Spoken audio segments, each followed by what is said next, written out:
is companies, major companies that we're dealing with. I mean, I won't do it with canoes or kayaks, but I'll do it with boats that cost me $20,000 or $50,000 or $100,000.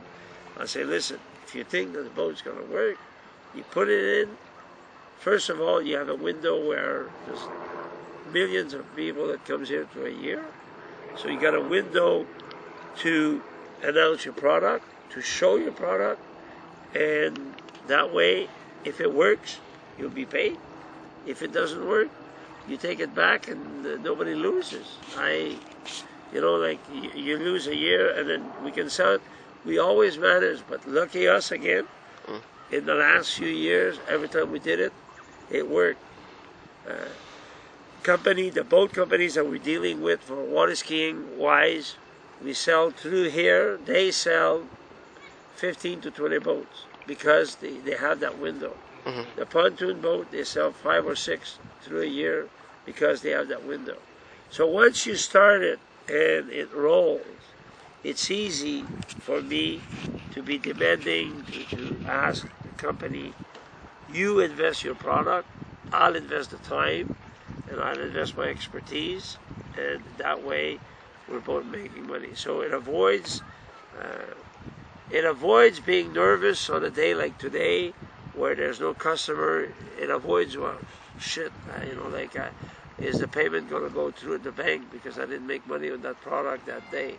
So it's easier to see the sunshine more often that way when you're dealing with the companies than when you're dealing with the bank. Because the companies, worst thing they're going to do is going to pick up the boat and take it back home. So, I mean, it doesn't cost me anything. So that's how lucky we were. Nowadays, to start at zero, that's to me, I don't know if it's possible still. I wish it would be, because there are young guys like you that are entrepreneurs that should have a break and should be able to do it, because they're good ideas, but there's no money support. And sadly, some of the ideas are lost, or I'd mostly say most of the ideas are stolen by a guy that has. You gotta always watch out. You always gotta watch out. There's one thing that we don't emphasize on, but when I first started here, I said to Interwest what I wanted to do, and without telling us, they got some boat and they got some pontoon with 50 horsepower, and through the years they were all wrecked, they damaged and all that. They tried something, they tried to stole our ID, but it didn't work. Lucky me, it didn't work. But sometimes you guys, if you are an entrepreneur, you got to make sure that who you're talking to, because the guy, or you got to make sure that if you're talking to a person, you got to make sure, almost sign, if you have an ID that it's going to work, or something that you're going to do is going to work, you almost got to make sure that you sign an agreement of if this product or this idea of yours goes on, that you'll be part of it. It doesn't mean that if you don't have any money, you invest the time. First of all, you invest the ID. Let's say your ID, or the ID as a group, whatever. Since it's your ID, you should be part of it. Doesn't mean, when you don't have the money, it's impossible to be part of it more than 50%. And that is obviously impossible. It's like the old say, no money, no candy. It's still true.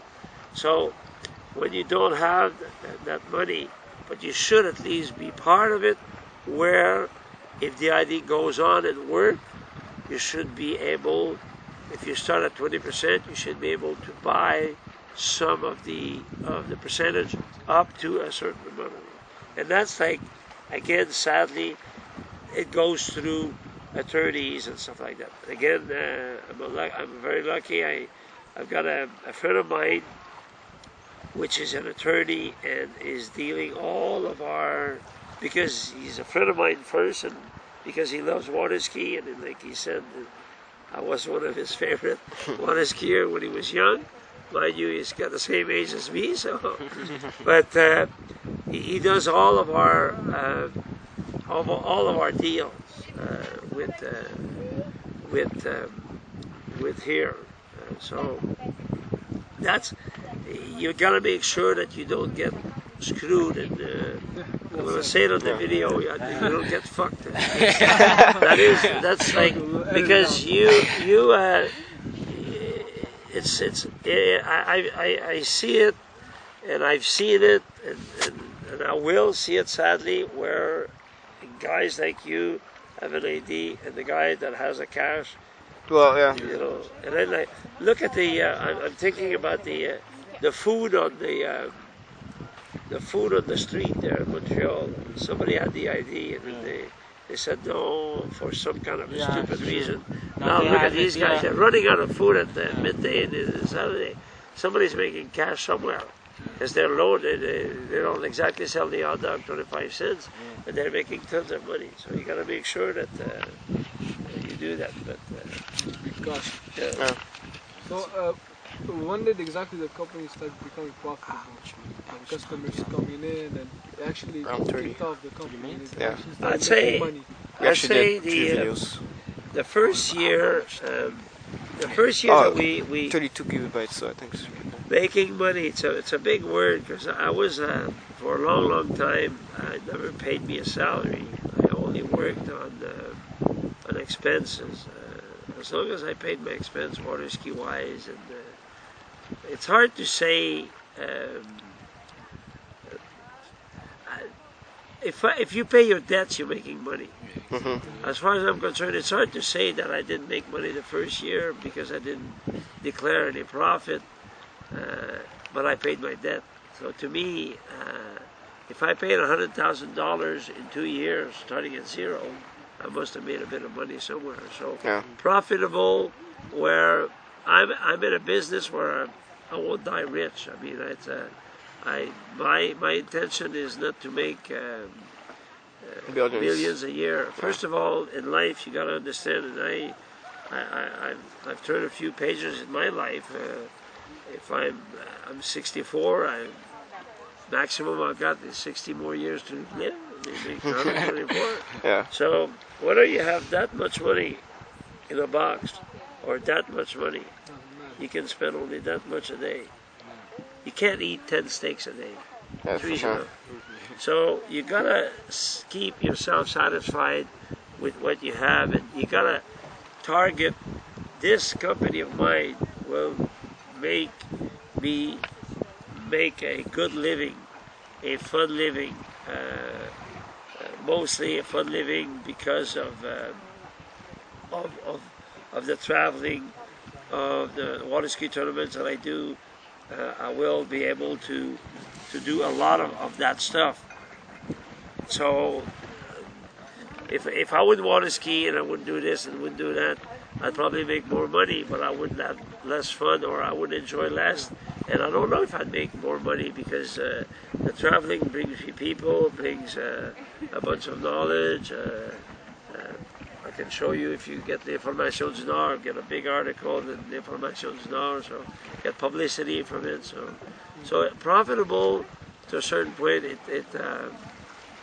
I think the first year we started to roll enough money to think that we were making money. Well, how about your strategy of luring in customers? Do you depend on interest? We do depend on interest, but we do our own publicity through, let's say, as an example, we bought one year one page in a Chinese newspaper in Ottawa, and we wrote it in Chinese letter. I didn't understand obviously. Overloaded with China people in all of September. So when interest targeted only people from Chicago, from this and that.